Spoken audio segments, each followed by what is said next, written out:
ठाण्यात नालेसफाई योग्य प्रकारे झाली नसल्याचा दावा करत महाराष्ट्र नवनिर्माण सेनेने छायाचित्रांसह पुरावे सादर करत महापालिका आयुक्तांच्या दालनाबाहेर आंदोलन केले। पाऊस येताच न्यायालयातील कचरा वाहून जाईल अशी मानसिकता ठेकेदारांची असल्याचा आरोप करत अशा ठेकेदारांना काळ्या यादीत टाकण्याची मागणी मनसेने केली आहे। दरम्यान 7 दिवसात नालेसफाई पूर्ण करण्याचे आश्वासन देत अधिकाऱ्यांनाही समज दिली जाईल असं आयुक्तांनी स्पष्ट केलंय। ठाणे महापालिका क्षेत्रात पावसाळ्यात नाले तुंबून आपत्कालीन परिस्थिती निर्माण होण्याची शक्यता असते। ही बाब लक्षात घेऊन ठाणे महानगरपालिका प्रशासन दरवर्षी पावसाळ्यापूर्वी नालेसफाईची कामं हाती घेतात। 31 मेपर्यंत ही कामं पूर्ण करण्याची मुदत ठेकेदारांना देण्यात आली होती।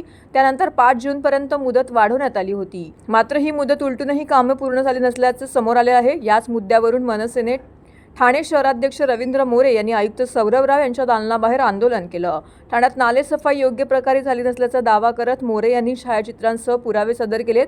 कार्यकर्त्यांनी घोषणाबाजी देखील केली आहे।